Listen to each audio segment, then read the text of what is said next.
Thus spoke Vairocana. 3. The Tightrope Walker.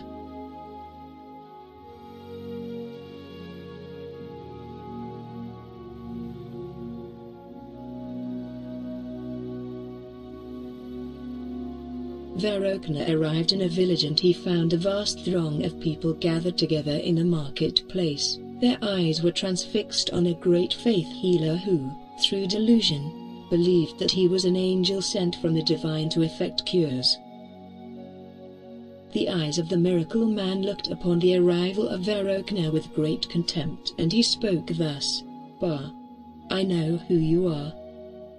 The great light maker fakir. What do you want from my flock? Do you pretend to love them more than I?"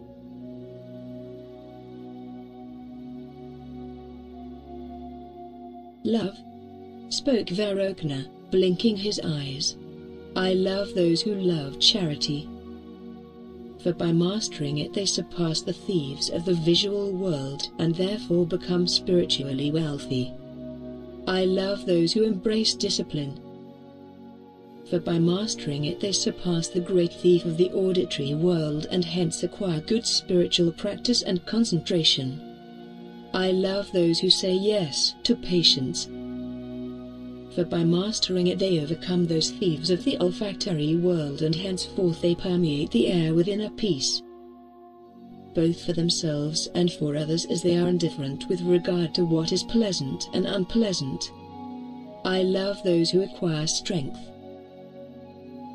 For by mastering it they overcome the world of taste and acquire great devotion.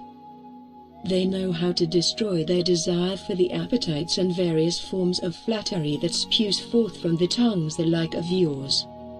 I love those who meditate. For by mastering meditation they learn to rise above tactile sensations. They eliminate sensual distractions and are thus able to focus mind on the sublime nature of the unborn. I love those who acquire wisdom. For by mastering it they transcend the robber of consciousness. They know how to eliminate all false views of the unborn and are able to see their true nature from all that which is empty, sunya, from it. Yes, I love all who recollect the supreme original essence wherever they may be, for in doing so they awaken the true Bodhi child." "Rubbish!" cried out the miracle worker. "You foolish fraud! Your power is no match over mine. Through the power of the divine I have cured many. And this same power is with me always. It has never let me down and is always there, to protect me, too. Here, let me prove it to you." The miracle man climbed up a ladder and began walking over a rope that was extended high above the marketplace and the people. "I believe that we're always safe," began the miracle man. "You see, I'm always connected to God, so I have nothing to fear." "I would advise you to reconsider that," said Vairocana seriously.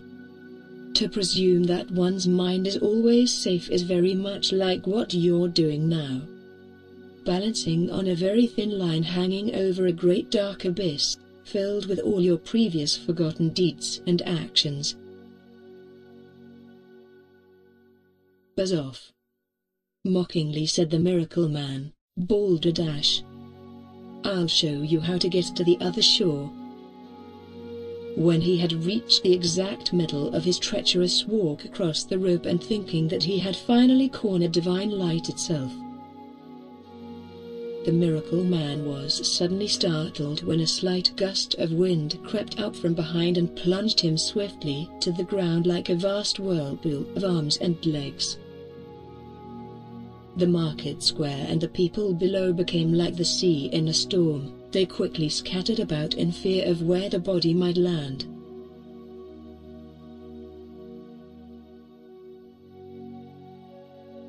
But Vairocana remained perfectly calm and still, like the depths of the ocean, when the body fell right next to him.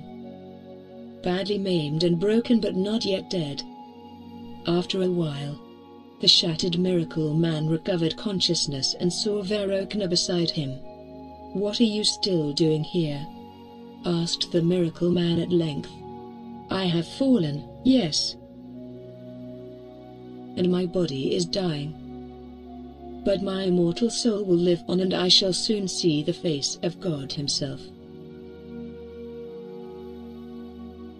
"On my honor, friend," answered Vairocana. "You shall soon see many new body forms and continue to experience endless suffering through countless kalpas. But yet there's still hope.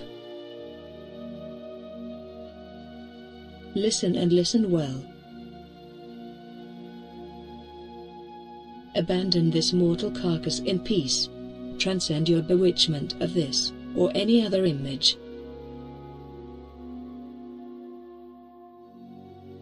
Remember that thou art, and have always been, unborn." When Vairocana had said this, the dying miracle man responded no more, but he reached out his hand as if searching for Vairocana's hand in thanks. Vairocana spoke thus: "Dark is the night.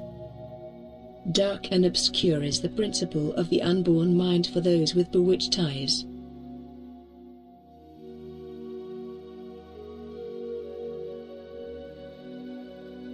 Come, cold corpse.